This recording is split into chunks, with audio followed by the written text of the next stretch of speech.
ងស្ថានីយ៍កាល់តិចចាក់សាំកាល់តិចបង្កើនល្បឿនយានយន្តរបស់លោកអ្នកម៉ូតូជាទីស្រឡាញ់របស់លោកអ្នកមានភាពល្អស្អាតប្រណិតឥតខ្ចោះតែដោយសារការប្រើប្រាស់អល់កុលគ្មានគុណភាពហើយនៅនេះអ្នកមានព្រៀងអល់កុលទៅរ៉េបតិចដែលអាចការពារភាពសក្តិរលត់និងធ្វើឲ្យម៉ាស៊ីនដើរបានស្រួលប្រកបដោយប្រសិទ្ធភាពធ្វើឲ្យម៉ាស៊ីនធុនមានថាមពលខ្លាំងប្រើបានយូរកាលទៅរ៉េបតិច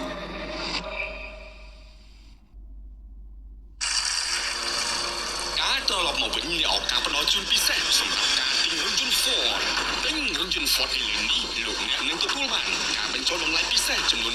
$500បានចាប់ទិញសាំងឬម៉ាស៊ូត100លីត្រនៅស្ថានីយ៍ Total បានទឹកប្រាក់$100សម្រាប់ទិញទំនិញនៅផ្សារ Pensol បានធានារ៉ាប់រងលើតតិយជនរយៈពេល1ឆ្នាំពី Forte Insurance ទឹកផ្លែឈើអៀកំប៉ុងចំនួន10កែតែអ៊ូឡុងប្រភេទកញ្ចប់ចំនួន20ប្រអប់ Spaghetti Chifli ប្រភេទកញ្ចប់ចំនួន8កែជាពិសេសលោកអ្នកមានឱកាសឈ្នះទូរស័ព្ទដៃ Motorola DMG V3i Gold ចំនួន1គ្រឿងដែលនឹងធ្វើការចាប់រង្វាន់នៅដើមខែតុលាឆ្នាំ2006នេះចំនួន3រង្វាន់រស់រានឡើងការផ្ដល់ជូននេះនឹងផុតកំណត់នៅថ្ងៃទី30ខែកញ្ញាឆ្នាំ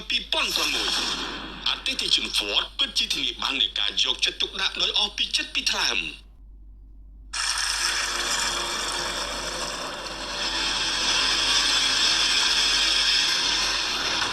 នៅលើលោកនេះចាំបាច់ត្រូវទៅរឹងមាំ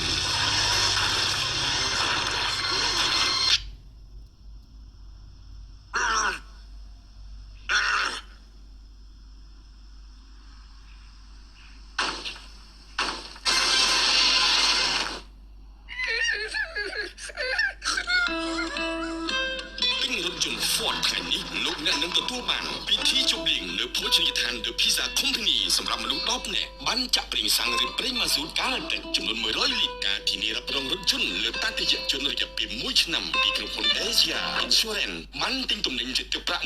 $100នៅផ្សារទំនើប Pensol ទឹកក្រូច Coca-Cola ចំនួន10កែរស់រានឡើងការផ្ដល់ជូននេះនឹងផុតកំណត់នៅថ្ងៃទី31ខែមីនាឆ្នាំ2006រថយន្ត Ford ជាជម្រើសដ៏ត្រឹមត្រូវរបស់លោកអ្នក